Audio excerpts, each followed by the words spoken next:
summer. And at this time of year, we ask everyone who benefits from the Winchester Unitarian Society to support its operating expenses by pledging to contribute money, either all at once or in installments over the course of a year, so that we may continue our spiritual growth, supporting our families and our work for social justice and environmental responsibility. So in about 10 days, you'll receive a mailing with a pledge card and a factual information sheet about the health of the church's finances. So you may fill out the pledge card and drop it in the mail or bring it here, or you may find a pledge card at coffee hour and leave it here after a service. And that will be your way of communicating how much money you plan to contribute over the course of a year, how you'd like to structure it. And we hope to wrap up the pledge drive by the first week of April. So our goal is to raise $425,000 with this pledge drive. And in a couple of weeks, we'll hear from Brad Steele, who will be able to explain in more detail how our finances work now and our vision for our future financial health. So please look over the information sheet you'll receive and feel free to ask any of us questions. And now here's the teaser. This beautiful image of an old oak created by the talented artist Ardea Shane represents our theme for the year, Growing Together. And just as this tree expresses joy, we hope that this year's pledge drive will be a joyful experience for all of us. Thank you.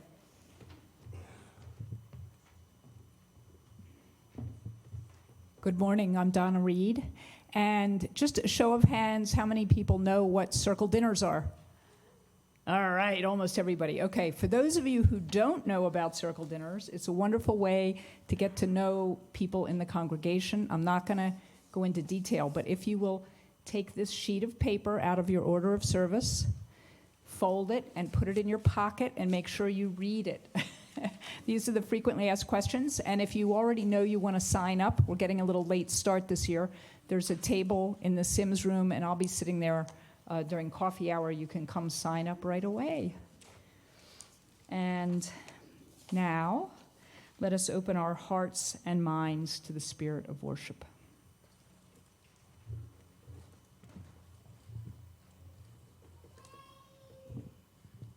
We, whose journeys are always beginning, we whose visions are bent on loving, we gather together here. We gather as a community drawn together out of common need. We gather together with questions, the kinds of questions that provoke us to the path of action. We gather with tenderness, the kind of tenderness that can be born from knowing human capabilities as well as human imperfections. We gather unbounded but close. We gather drawn to our source, our creator. May our gathering be for gladness in our own hearts and for the joy of others.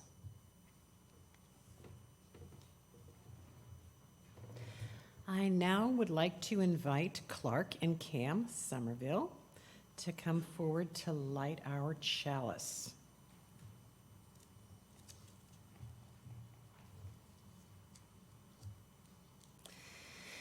The chalice we light is a symbol of our faith. It binds us together as one people, a reminder that our strength is in our shared hope for the world, and that our common work is the creation of beloved community among ourselves and in the world.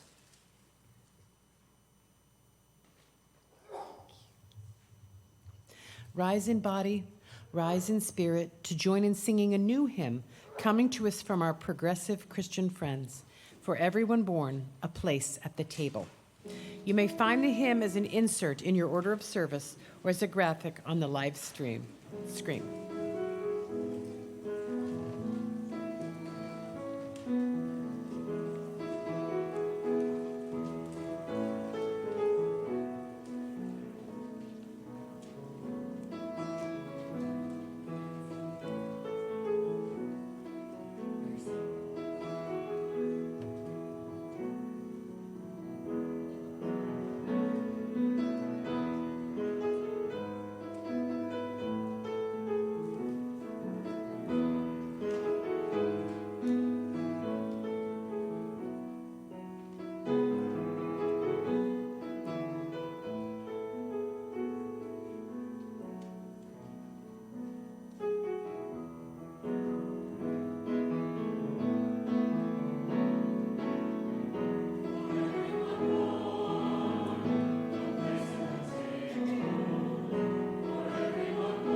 I would like to invite all those who are young and young at heart to come forward for a story.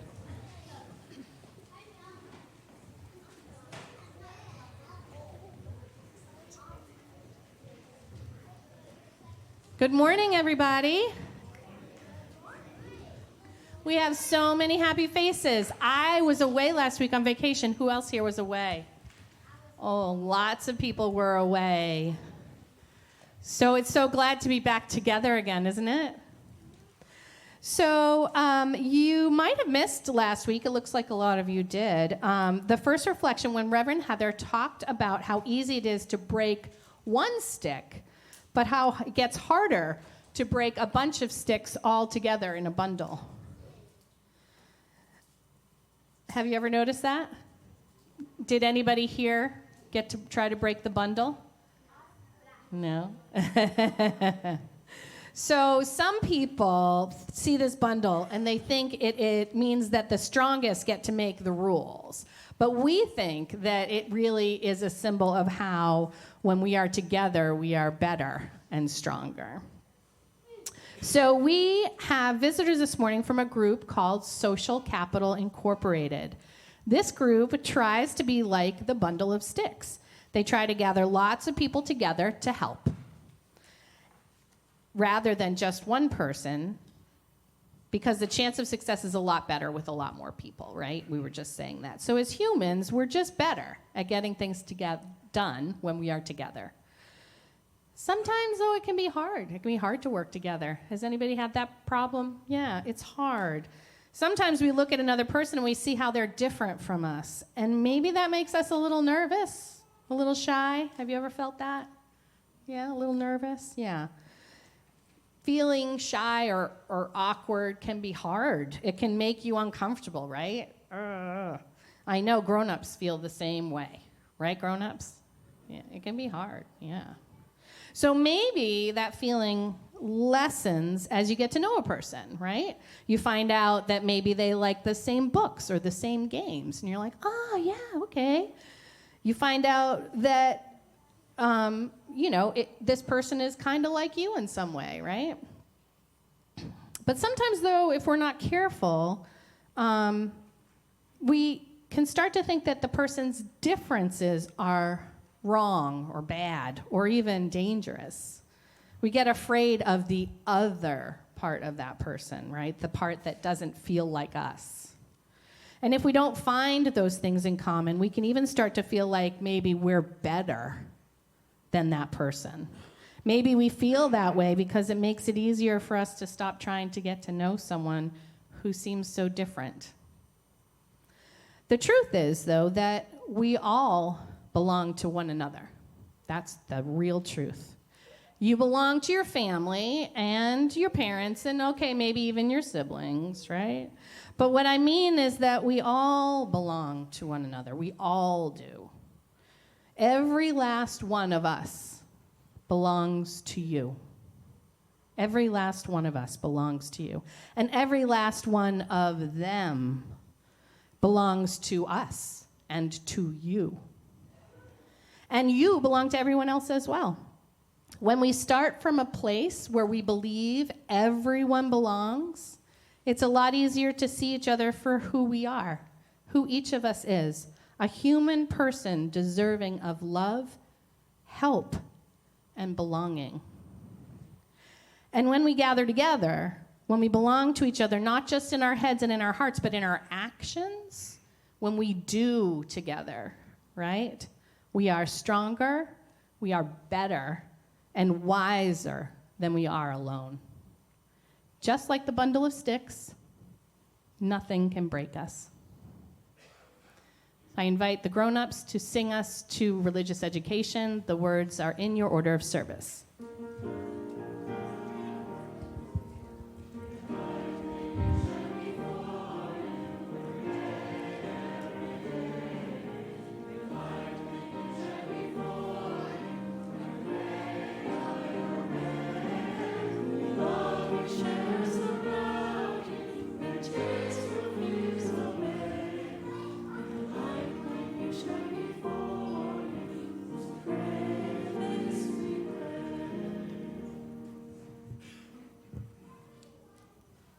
We now come to the centering time in our service, settling in body, mind, and spirit, first through words and then ritual, kindling of the light, a time to light a candle of personal joy, sorrow, or concern here in the sanctuary, at the candle table, or at home.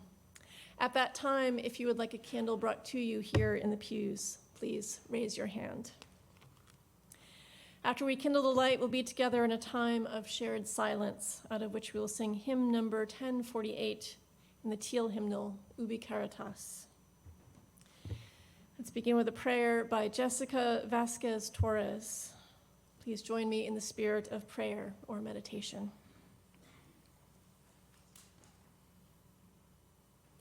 Source of life, known by many names, overturner and illuminator of hearts, we gather with gratitude for the earth and all who journey on it. We give thanks for the interconnectedness of all creation.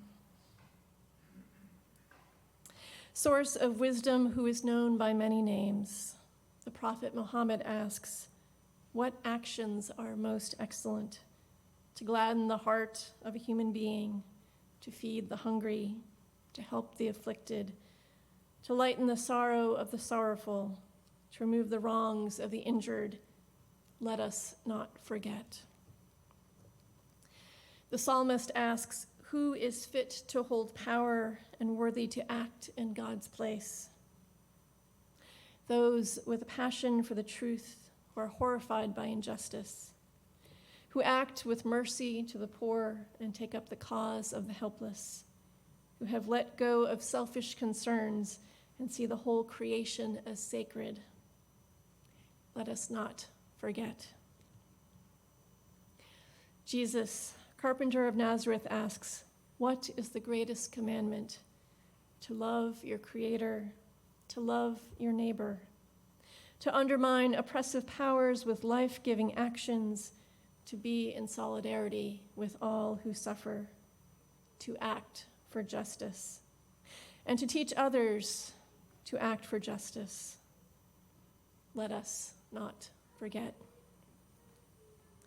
Source of justice, who is known by many names, give us the strength to confront the prejudice and intolerance of those who are fearful. Give us the will to claim our place in the movement to transform creation, that your voice, our heart, our spirit will join the voice, heart and spirit of all who demand to live with respect, justice, and peace. May it be so. And let us now kindle the light.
Thank you for the opportunity to share about our work at Social Capital Inc., particularly around supporting our new neighbors who are from Haiti originally.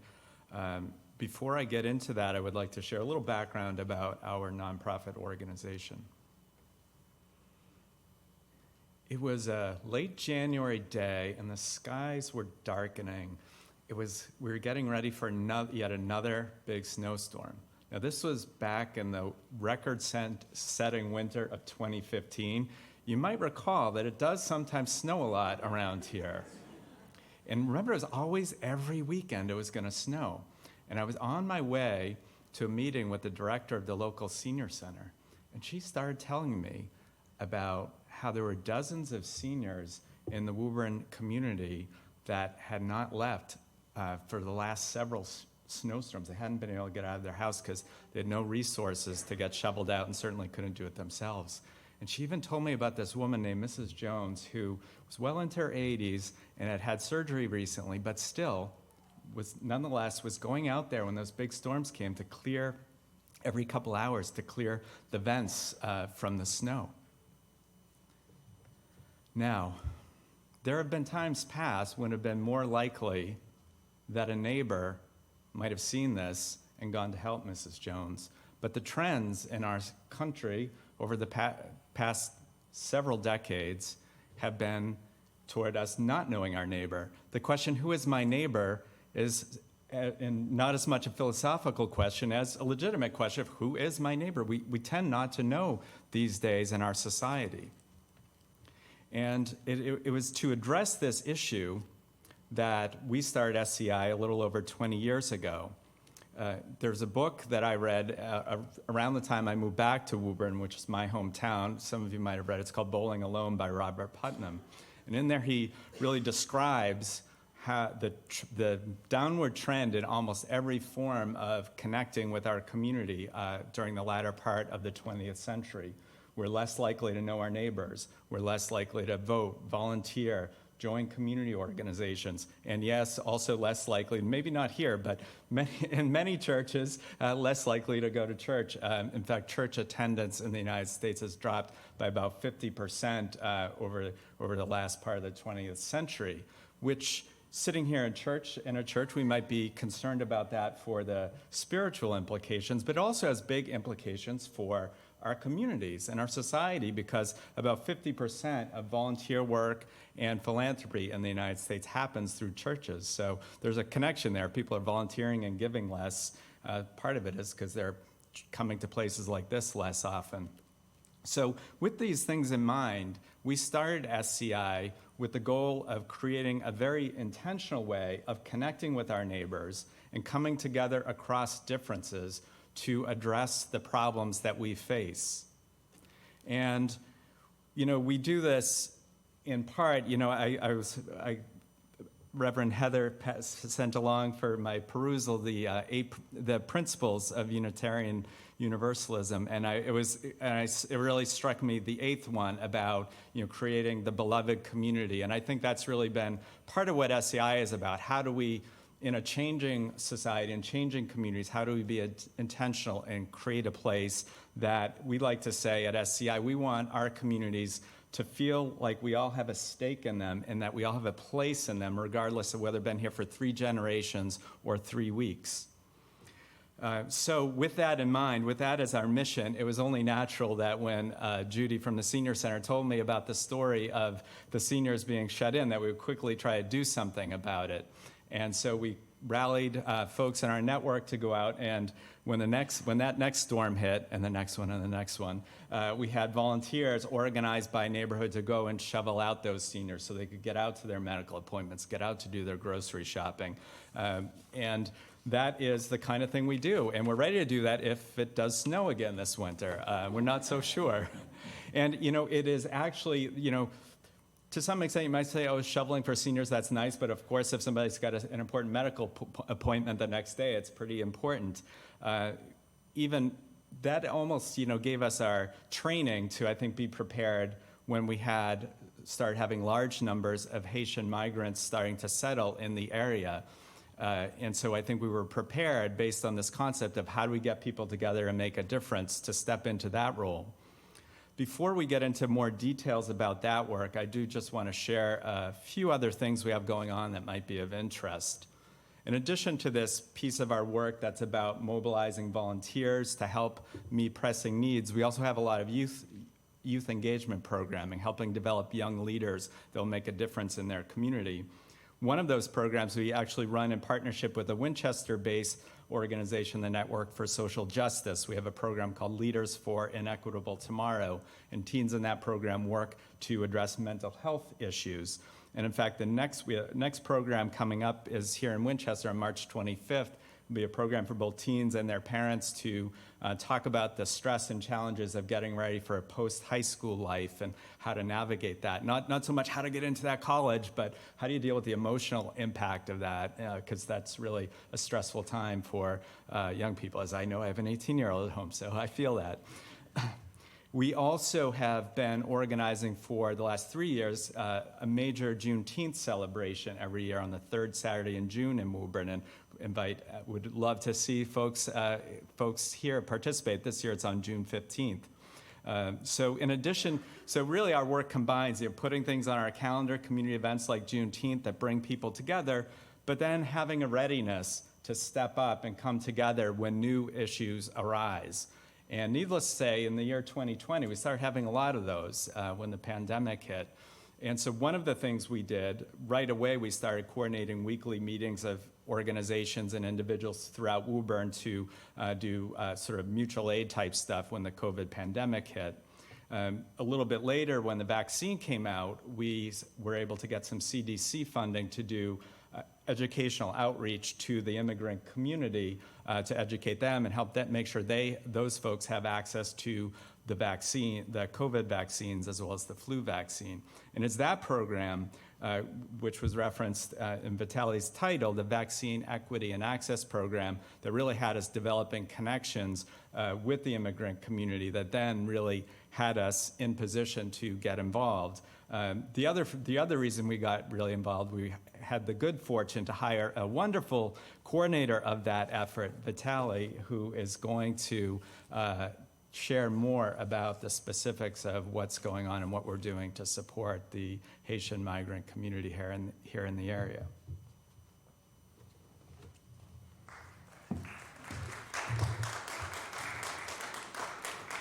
Thank you, David. Thank you. Good morning, everyone. Good morning. It is a pleasure to be here with you today, and I am glad to be able to put faces to the names of people that I've been in communication with for the past few months. As you can tell, English is not my first language, and I'm not that comfortable speaking with people in settings like that, so I'm praying that I'll be able to communicate this message clearly to you. 18 months ago, I agreed with David to take this part-time job as vaccine outreach coordinator, working with community leaders and community-based organizations in the different cities with large immigrant population that SCI has been working with in an effort to respond to effectively to COVID-19 and to long-standing health inequities that made worse by the pandemic. I was doing what I like to do, helping people in their communities, one family at a time, not knowing that I was going to be helping hundreds of families like we were dealing with a real crisis. Last July, a coworker asked me to come help in a hotel in Everett, where the state of Massachusetts has sent about 300 migrant families from countries across South and Central America. Many of these families, they were from different places, like we had Latinos and from different places from these countries, and a lot of them were Haitians. So these Haitians have lived in this country for about a decade.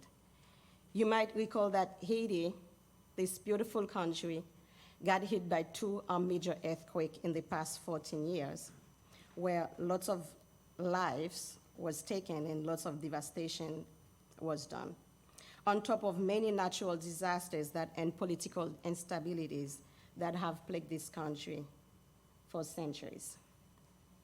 So a lot of Haitians, including myself, left the country in hope for a better future for our families. Many of these families who are in the hotels, a lot of them did not have a US visa, and they fled to countries in different parts of the world in pursuit for better opportunities and yearn to breathe a bit freely. So when we at SCI heard about what was going on, we had a staff meeting and load my car with a lot of stuff to go help them with the things that was needed. We had a session for them to talk about how they can prevent respiratory illnesses in the hotel since there were so many of them living in a closed space. We gave them material on how to test themselves, COVID test kits on how to test in case there is an outbreak in the hotel. I was helping in Everett, not knowing that Woburn was going to soon get over 100 of migrant families living in 4 hotels in the city. I was finishing a phone conversation with David one morning about what I have heard when I heard about the first group of people coming to one of the hotels. I was getting ready to go to visit the people and find out what was going on when emails and phone calls from residents of Woburn started to come to me. These were people who knew me and they wanted to know more about what was going on. When I got there, I met a lot of tired Haitian men who were waiting in front of the hotel for help. If you remember when this thing started happening last summer, it was very overwhelmed for the state. So they sent the people, and they were there were nobody to come help them right away. So when I got there, they circled me up like I had all the solution for their problems. But thankfully, we had great compassionate community members in Woburn. A volunteer group was formed quickly and meeting at the Methodist Church, working very long hours, using our own resources to help these families, whom many of them came here with nothing or small, not much from their long journey. We were dealing with some difficult situations, a lot of health emergencies, and listening to some very sad stories about their journey. It was very hard for us to process. Many community members, organizations, churches in the city and elsewhere joined to help these families. The SCI team members quickly adapted to their added tasks, such as coordinating donations, drivers, translators, everything else they could do to help these families.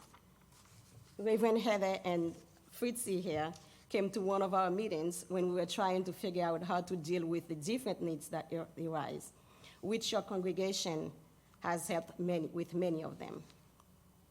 Last Christmas, your congregation, with the help of Mrs. McIntosh, I saw her here this morning.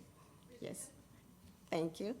Organized a toy and gift drive for the families where I had also the chance to meet some of you who came to drop those gifts. In 2 weeks, a group here, with the help of Mrs. Shepherds, is organizing a bowling activity for 15 of these middle schoolers in the hotel.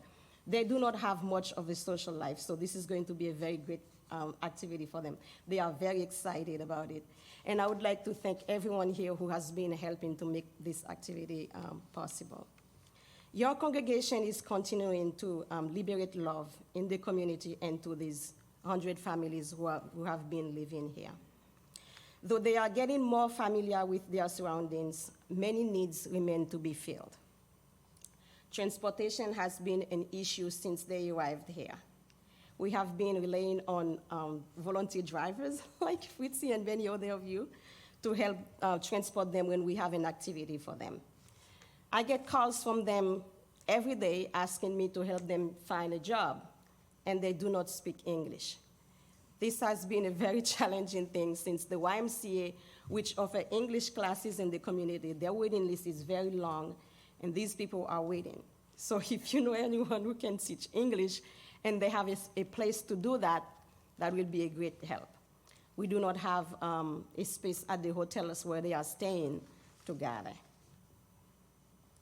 We have a lot of kids there who can use help with their homework. A lot of the little ones who do not go to school yet, we can use some help with people coming to read a book with them. But we don't have that space, we don't have a space to gather with them at the hotel yet, like I said. So SCI is exploring partnerships to offer more activities and community engagement for the families, including a possible partnership with the YMCA for recreation and possibly a Bible game night with Pastor Bill, which I still have to talk to him about. We are very thankful for all that you have been doing for these families. There are many other needs and many ways that you can help. I am very grateful for the way that you have chosen to respond to the needs of this family, just like Jesus ordained us in Matthew 25:35-40, which reads, "For I was hungry, and you gave me something to eat. I was thirsty, and you gave me something to drink. I was a stranger, and you invited me in. I needed clothes, and you clothed me. I was sick, and you looked after me. I was in prison, and you came to visit me." Then the righteous will ask him, "Lord, when did we see you hungry and feed you, or thirsty and give you something to drink?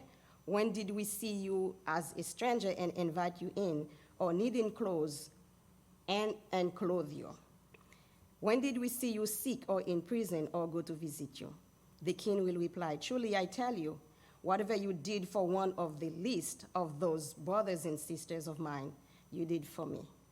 You could have chosen to respond in a different way, but you choose to love these people, and I thank you for that.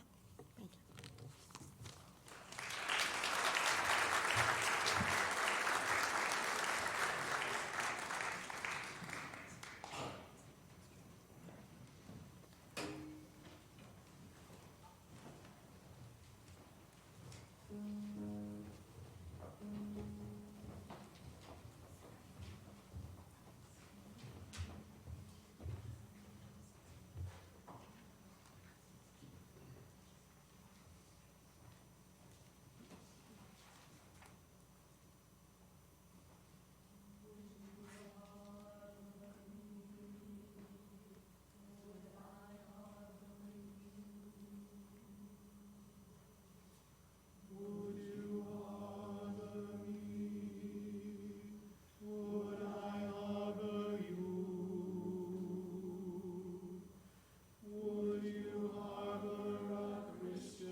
beautiful song and a nice tie-in, I think, to what we're here to talk about today. I did want to take a moment to just say Vitaly is very modest about the amazing work she is doing. I know it's been super. We've had, I think, well over 300 folks sign up for alerts to help out the Haitian families. But there's nothing like someone like Vitaly that has sort of been in their shoes, speaks their language, and she freely gives out her cell phone number. So I know she gets calls all hours of the day to help these families, and she's just been tireless in that role.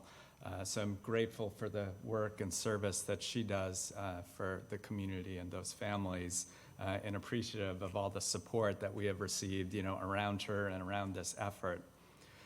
There's one point I'd sort of like to lift up a bit here as we wrap up our message from SCI. I think sometimes in charitable or philanthropic work, we can get focused on just meeting those basic needs and, okay, that's enough. We, gave clothing, we gave bread. And clearly, you have to take care of those basic needs first. But we can't and we don't stop there. And I think, when I read your first Unitarian principle about the inherent dignity and worth of all human beings, to me, that doesn't mean just, it's more than bread alone. It's about everybody having an equal right to thrive. While the Statue of Liberty might focus on, giving, bringing the tired and the poor to our country, the Declaration of Independence does not stop with life and liberty. It talks about, here in this country, everybody having a right to the pursuit of happiness. So as we continue working to meet the basic needs of our new neighbors, we really do want to be turning our efforts toward things that we can do to support them, to fully be a part of our community and in our country. And so these things that, and one thing we did this fall that was really cool in that vein was, in addition to doing shoveling when it snows, we do raking for low-income seniors in Woburn.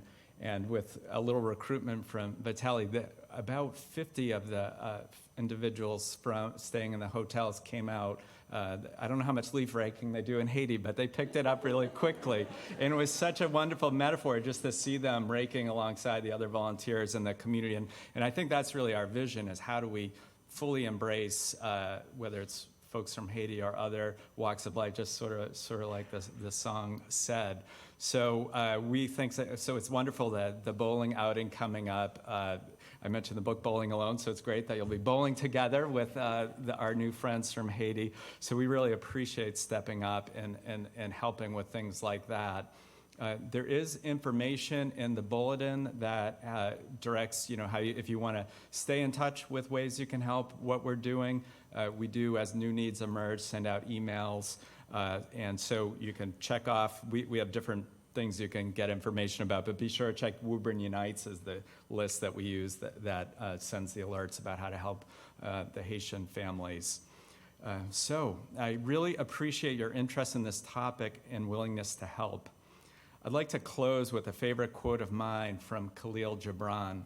I know it definitely applies to Vitaly and her work, and I think it is something we can all aspire to. Khalil Gibran from The Prophet. There are those who have little and give it all. These are the believers in life and the bounty of life, and their coffer is never empty. Thank you.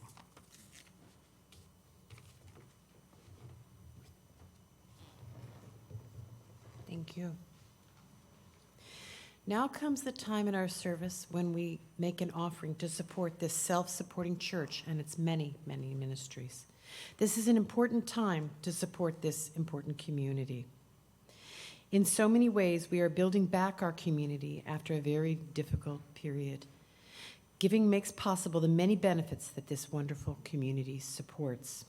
In addition, this morning we share our gifts with Social Capital Incorporated, the organization David Crowley and Vitaly Mimius serve.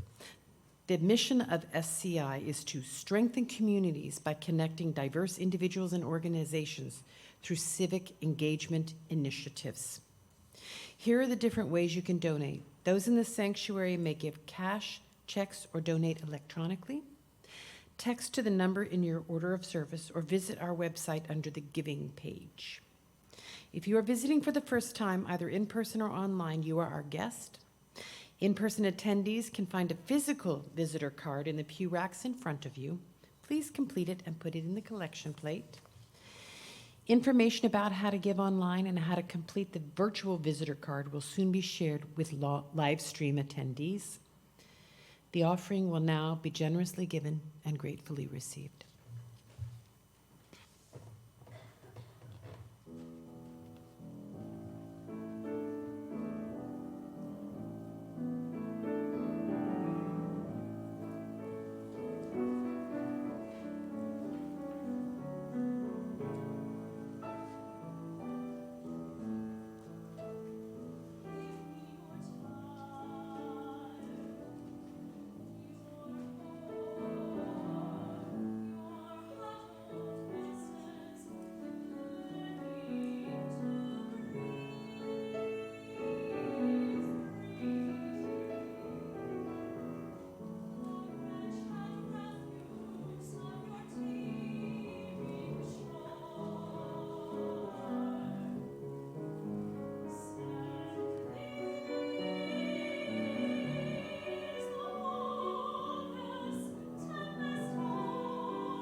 Those who wish to do so are invited to join in the unison affirmation. We gather not for ourselves alone, but to use our common power to build the beloved community within and beyond these walls. We recreate and reaffirm this covenant this day to make justice flourish, to practice compassion amidst difference, and to embody transformative love. Rise in body, rise in spirit to join in singing our closing hymn, number 148 in the gray hymnal. Let freedom span both east and west.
Blessed is the path on which you travel.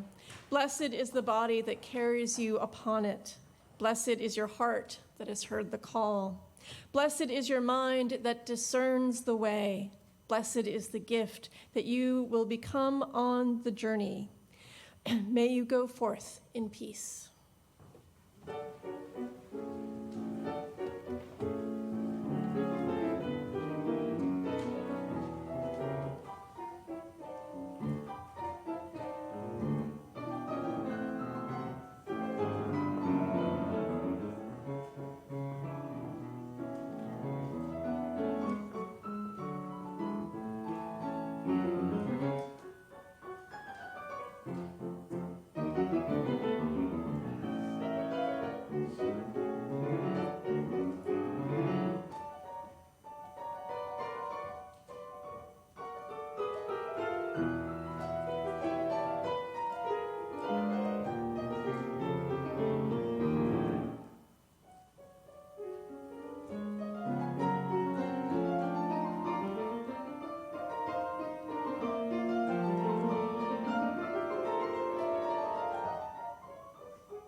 Yay.